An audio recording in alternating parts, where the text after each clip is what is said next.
Hey guys, I had an interesting week. It was Thursday. What was that, like the 19th or something? Something like that. I had my truck in the shop. They were putting some brakes and a new rotor in, and I had a whole morning to kill and then some. And typically, I would walk over to there's a Farmer Boys Burgers breakfast place about half a mile away, but it was already 90 degrees at 9 a.m. So I just hung out at the laundromat that was right next to the auto garage. Luckily, I brought some books. I'd never read this, and this is a cool book. I'd only kind of maybe seen a little bit of the movie in passing, but yeah, I'm enjoying this quite a bit. Check that out at the La Palma Library. Large print, so it was perfect for me because I'm getting old. Yeah. I read this. This was really cool because in order to get to the laundromat, I had to get up at 6, Right from and your I'd only gotten grave. home at 3, so I had only 2 hours sleep. So I was pretty much just, I don't want to read anything that was going to put me to sleep. So this was cool. It's another one of those Kochaka stories. This one's called Tiny Bubbles. It's another one of his kind of existential stories. And this one's cool because character, when he draws himself as this American elf character, he's known as Magic Boy. So he's having a little bit of an existential crisis when, oddly enough, as the man himself is working on this, he can't get these Zipatone things. They're discontinued at his arts and crafts store. So he starts thinking about the universe and mind over matter and all those different things. He thinks if he concentrates enough, he can cause himself great discomfort. He and his wife, they go to a party, he and Amy, and at the party he meets this robot who's also pretty messed up. He has to help the robot relieve itself of waste from a spigot, and it's just a beautifully told story. The brush works really nice. This is one of his earliest things. This is from '98. And I just kind of like the day in the life stuff. The robot comes back, and the robot just like really kind of sprung on a Magic Boy. But ultimately, this turns out to be too much for Magic Boy, and he finds it all really annoying. And it's kind of like, if you ever just want to sort of hang out with some characters, this is cool because these stories are told out of Mosey. Kochaka is never in any real big hurry to reach the finish line. And I like the way this outro here with the succession of different shades of gray, and then this yellow page and this burnt orange color. So I also brought with me this one called Kissers. And this story, it's pretty funny, actually. It's about their little cat, and their cat's name is Spandy. One day, Magic Boy decides to take Spandy out for a walk, and her eye is caught by this little bird in the air, and it's like she loves the bird so much, but ultimately she wants to eat the bird. And lo and behold, the bird catches a glimpse of Spandy, and the bird immediately falls in love with the cat. Chapter 2. It's just like he and his wife, they go to the beach, and he's not really an outdoors guy, so she finds him annoying that he just wants to go home. And, he insists it's not my fault. But, if you don't want to do what she does, you look bad. So the little cat It's just pining for this bird, and finds a way out of the apartment. So you can imagine me just half awake. I'm going literally in and out of consciousness. I feel pretty safe, I have really no money on me. The only thing I value is the truck that's at the shop, so I kind of let my guard down. I mean, the only thing I really have on me of value is my kidneys, and it's just like a nice little Mexican laundromat, and just people washing their clothes. I don't think they're gonna go after my kidneys. So this little bird, she has this bird that wears a hat pining for her, but she's not interested. She wants the indoor cat, all the while Spandy. So finally they meet face to face, and they don't really have much to talk about, but from two different worlds. All the while Magic Boy is I don't know, doing his best to not be an a-hole, I guess.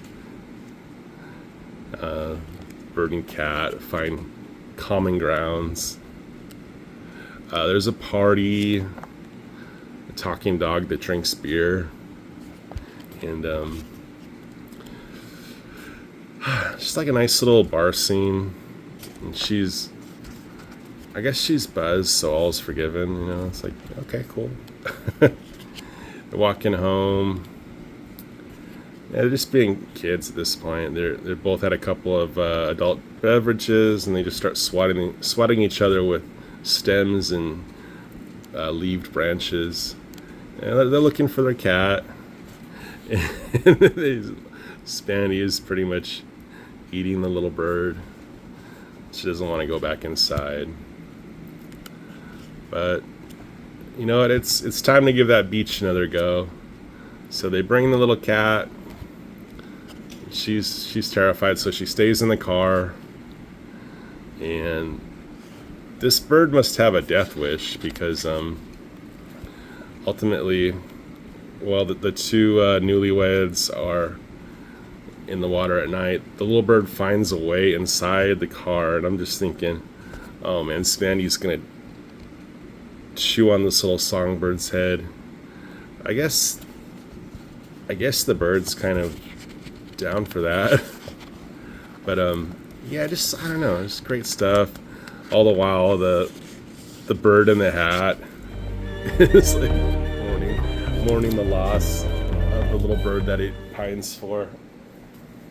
So I read this Elf, Cat, and Love on my birthday, and this one's a nice hardcover book. It's about the size of one of those wimpy kids.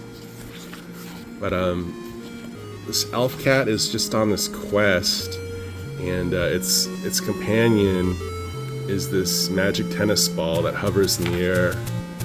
So elf cat's trying to rescue this princess that turns out to be a bit of an ogre. So elf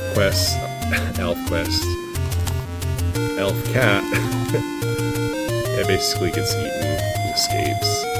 But the whole story is just pretty much elf cat trying to rescue a princess, finds a dragon princess that immediately falls for him.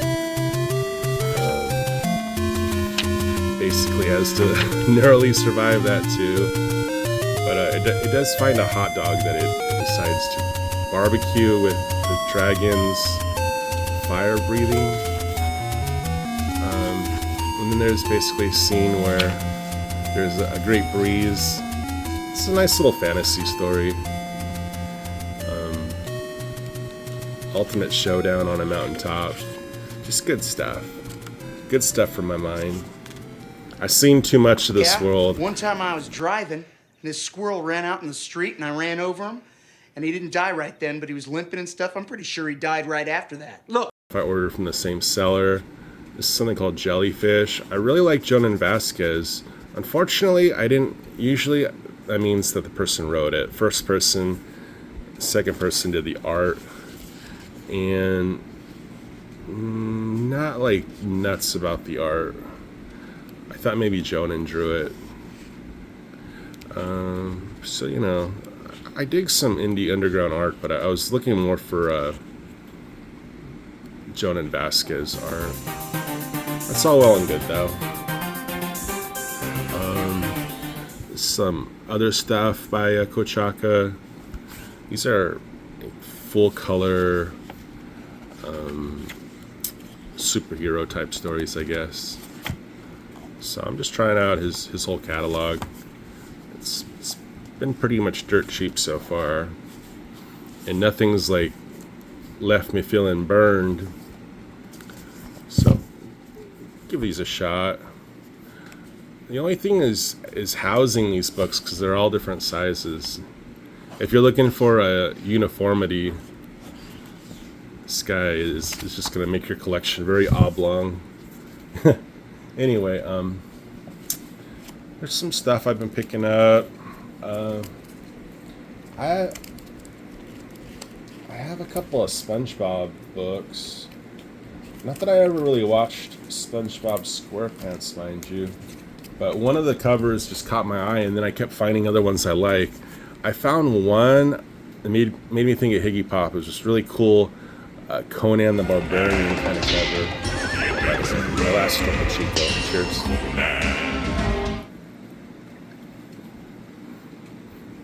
I saw a great Conan cover. I guess SpongeBob is Conan and Patrick is the damsel. This cover right here is just really beautifully painted.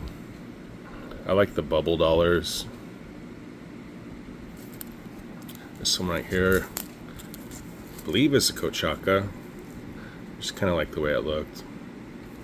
And this one right here, you know, it's just anytime there's something spoofing DC Comics, I'm kind of all about that.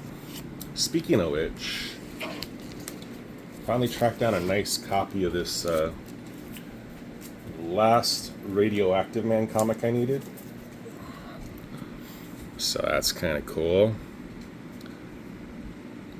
Let's flip through this real quick. I think I'm making pretty good time. Forgive me if I've overstayed my welcome already.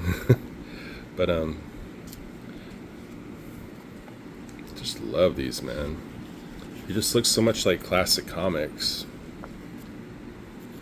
You got the alter ego, retelling of the origin. You always gotta keep retelling that origin. You never know. You never ever know when it's someone's first issue. Dude got tagged. Got knocked out with a plow! Exclamation. I've been hit pretty hard before, but never with the kapow! Exclamation. I remember one time in PE, I was told by the coach to go run to the wall and back. The wall was like half a mile away. The kids were like still sitting. It was still like the stretching portion of PE gym. Coach tells me to go to the wall and back. I guess I was talking, and like some dude, not even my size, starts like laughing. So I was like, shut up. And he decides to run with me. And basically, once we get to the wall, he wants to fight. I forgot to mention one thing though. He's wearing glasses, which I promptly knocked off his face. But the main problem was he had a full cast. And it was a huge advantage for him. You would think that fighting a guy with a cast, you'd have an edge. It's terrible. He basically has a club for a hand. I learned don't fight a guy with a cast.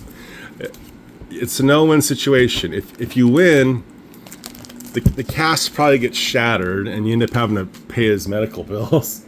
And if you lose, you lost to a guy in a cast. It's bad. But anyway, I shouldn't have been fighting. I don't know. it was the 90s. I was going through changes, and fights happened. So after the got the brakes done, guys did me real kindly. I bought them a round of beers, and I got to go to work. The brakes were fixed in time to go to work. So I go to the LCS. This is weird. This book, The Bomb, was on my pull list, and of the entire run, they got me issue 3, which is fine. I don't really care. I guess it could be worse. But a little bit of Steve Mannion. And I didn't even... My pull list was alive and well. This is Tarot 143. I don't know if I have 141 or 142. But it's funny. I just saw this issue on Under the Caleb MS, and we're saying that poor Maxine, she just gets ruthlessly pursued by Mickey Mouse, and he's grabby. But the funny thing is, he looks a lot like Mickey Rat in a lot of panels. Shout out PGH Zombie Mickey Rat. So this is cool. I think I have a different cover for 270. I didn't know they were still getting these for me, and it looks like maybe 6 months worth, because Dragon does not come out every month, and they had 4 of them. So that's pretty cool. I kind of needed these. Let's take a quick look-see-poo. Yeah, Maxine, she was just in a real compromising situation. And Mickey was not taking no for an answer.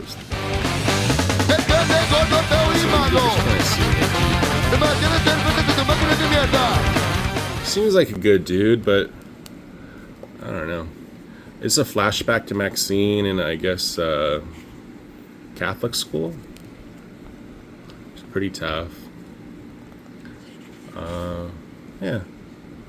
I like Maxine. I had Larson do a commission for me of Maxine and Malcolm, and it's like my favorite commission. I love it. So anyway, every Dragon issue has a backup story. I don't know if anyone reads them. Forgive me, I don't mean to say that, but I don't read them. That's cool though. Don Simpson of Savage Megaton Man. Pretty cool. Anyway, I know our boy Pope G, he likes that Savage Megaton Man. It's got the first appearance of She-Dragon. Oh yeah, so I got my acrylics out. I got my paintbrushes, and I'm gonna try not to mess this up because I want to paint this. And I like the sword. Hope Piggy digs that. It's I think it's my version of the movie sword. So it's not exactly symmetrical, but it's like an evil looking sword.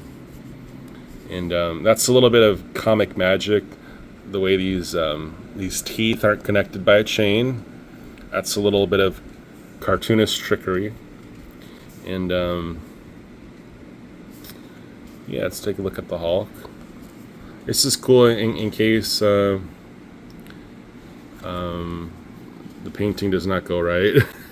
we have proof that it looked okay at one point. I'm pretty happy with it. The back muscles got away from me a little bit. I'm not too proud to admit that, but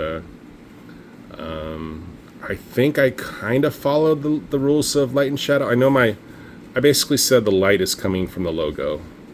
And also there's a thunderclap, because when gentlemen of this caliber do a bro shake, it emits psionic energy. And yeah, I'm probably gonna lose a lot of those lines when it's painted, but let it be known. Let it be known. And there's the Eye of Ra, and underneath that, you know what we got? We got that. So it's like the only Hulk thing I could find. So Yeah, man, we don't have Wolverine. We have Conan. And there's that leg. He's got what do you call it? Not the sheath. I don't know, caliper. But it's fuzzy. It's like wool. So anyway, man, Hickey, hope you dig how it's going along, man. I just you got to be feeling it to paint, you know. You can't if you phone in painting, if you phone in painting, it's bad. But hope you guys have a good one. That was my video, just over 20 minutes.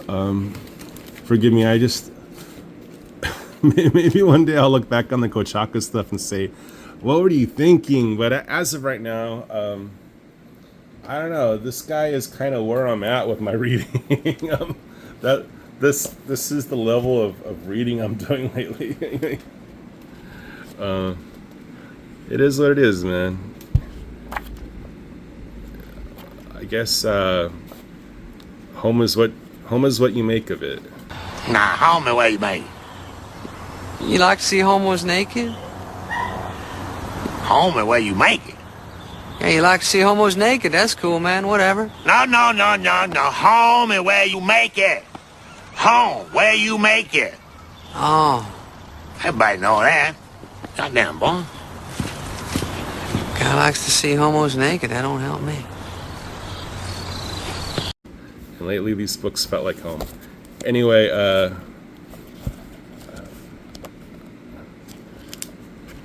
don't be sad. More videos coming soon. Take it easy. The plans for die couldn't cope if you crashed today. All the things I forgot to say. I'm going out for a little drive, and it could be the last time you see me.